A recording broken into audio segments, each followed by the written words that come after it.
नमस्कार, मी श्रीधर कुलकर्णी। आज आपल्याला शेअर मार्केटमध्ये काय घडामोडी घडल्या या संदर्भात थोडक्यात माहिती सांगणार आहे। एक्झिट पोलमध्ये एनडीएला लोकसभा निवडणुकीत बहुमत मिळेल असा अंदाज वर्तवण्यात आलेला आहे। त्यामुळे त्याचा परिणाम आज सकाळी शेअर मार्केट सुरू झाल्यावर लगेच बघण्यास मिळालेला आहे। आज मार्केट सुरू झाल्यापासून तेजी होती ती मार्केट संपेपर्यंत वाढतच होती।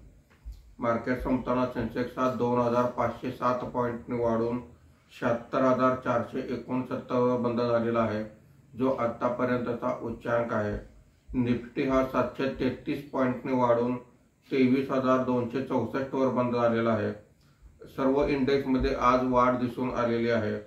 BSE infra index 7.91%, BSE utility index 7.78% वर आहे। बीएसई मिड कॅप इंडेक्स 3.54% आणि स्मॉल कॅप इंडेक्स 2.05% वर आहेत।